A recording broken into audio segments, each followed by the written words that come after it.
Preparing for an interview can seem daunting, and if you're anything like me, you want to be as prepared as possible. I'm sharing some interview tips and some questions that you will probably get asked in your teaching interviews. Welcome back, I'm Rachel Vincent, and I share tips on how to run an effective and efficient classroom so that you can get more done and still have time to teach. In today's teaching world, finding a teaching job will be a lot easier than when I first started teaching. And the good news is because teachers are in high need, you almost have the pick of the job you want. So the best thing to remember when you are going to interview, that not only are they interviewing you, you are interviewing them to see if that school is a good fit for you. So let's talk the do's and don'ts of a good interview. Do make sure you bring extra copies of your resume. More than likely in this day and age, you uploaded a resume to the district website or portal or whatever type of interview process they use. Or maybe you've even emailed principals or even dropped resumes off, but you want to make sure you bring an extra copy, because I know when I have sat on interview teams, it's nice to have a copy personally instead of just the principal having one. If you have sample lessons, it's also a good idea to bring some of those. Whether you want to create a portfolio or not, just having at least the ideas in your head of some of the best lessons that you've taught before, just to reference as you're answering questions. You also want to make sure that you research the school that you are interviewing at. You want to know what kinds of programs and things that they are already doing so that as you're answering questions, you can kind of bring that into some of your answers. If you're bringing a portfolio or whether it's online or physical, include pictures of your current classroom, include things that you like to use so that the interviewers can get a visual look into what your classroom will look like. And if you're a brand new teacher and you haven't had a classroom before, pull up images from online and say, this is what I would do in my first classroom. You also want to make sure that you prepare answers. Don't just walk into thinking, oh, I've been teaching for so long, I've got this.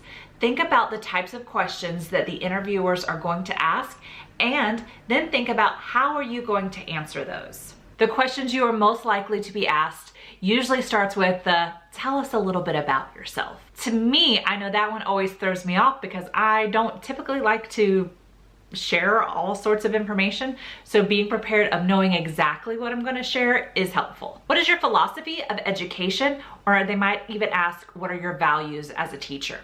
This doesn't have to be formal, but basically the interviewers are just wanting to know what are your values and if they match with their school culture. What are your strengths and weaknesses? Remember, when you talk about your weaknesses, you want to tell them how you're working to improve them. What is your classroom management? Remember, classroom management isn't always behavior, it's often about organization and time management. How do you communicate with parents? Think about all the ways you communicate: daily, weekly, monthly, newsletters, websites, all the things you want to make sure that you're prepared to talk about. Another big one that interviewers like to use is if I was to walk into your classroom, what would I see? Remember, you want to include everything that your administrator might see. What the students are doing, what they're saying, what you're doing, what you're saying, all the sights and sounds that an administrator might see when they walk into your room. How do you integrate technology? Not only do you want to include the technology that you are comfortable using and the websites that you use often,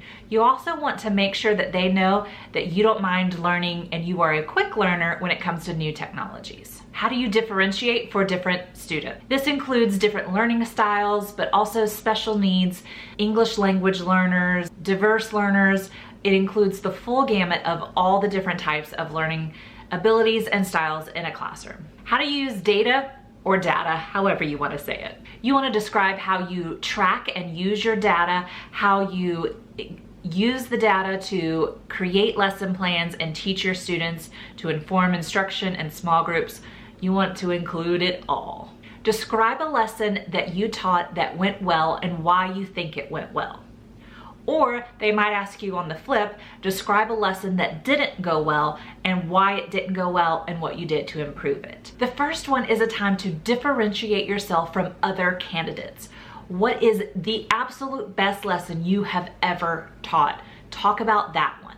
And then the second one, this is a time where you're going to show how you can improve and work on your practice, how you reflect as an educator so that they can see that you can grow as an educator and not just stay in the same thing. If you are a new teacher and you don't have the experience to pull on, talk about what you would do in those situations.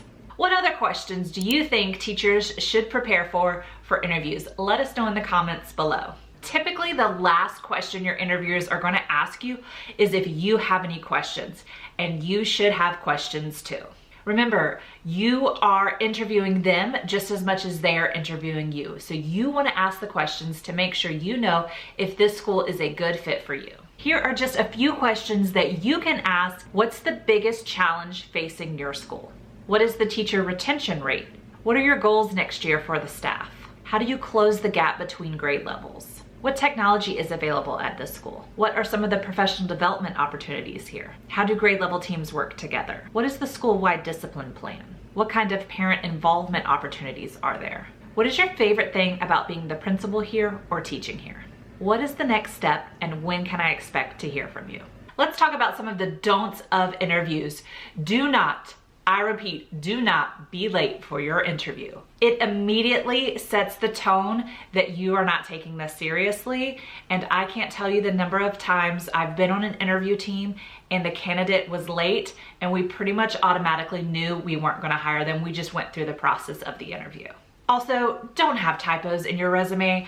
I know as much as anyone that it is so easy to read something 100 times and still miss the typo. Even when you ask other people, they miss typos too. So ask lots of people to read your resume to make sure there aren't any typos. Now, this is really a personal don't that I think when I was interviewing others, these candidates stood out more than the typical teacher look. And I'm talking about the clothes you wear. Don't wear just the typical teacher outfit. Dress it up a little bit. This is an interview and you're trying to put your best foot forward. So I purchased a little, it was actually really comfy little blazer off of Amazon, and I'll link that below. But I have only ever worn it for interviews. I don't wear it any other time because I'm not really a blazer type of person. But it made me feel more professional and I felt more confident when I was being interviewed. Don't be afraid to bring notes with you. Nobody is expecting you to have every single answer to every question. So if you even want to jot down some of your answers and just be honest with the people that are interviewing you and say, let me reference my notes real quick to make sure I'm answering this the correct way. Don't be afraid to ask for clarification. If they ask a question and you don't know what they're talking about, ask them to clarify so that you understand, especially if they use an acronym or something. I know this was a big deal when I moved districts because each district calls things something different. So asking what exactly do you mean when you say this? It shows the people that are interviewing you that you aren't afraid to ask for help and that you want to make sure that you are understanding things before just going ahead. This next one kind of piggybacks off of that. Don't be afraid to admit that you don't know. There is nothing wrong with saying that you don't know how you would do this or what you would do, but make sure you back that up with, but you are a quick learner, or you're willing to learn, or you would ask for help. Let them know that it's not that you just don't know and you're not going to try to figure it out, but that you have the skills to figure out what things you don't know. Don't just answer the question, expand on it. Take the question that they have asked you and answer it, but then add a little more. Remember, you're trying to show them your best self and everything you know.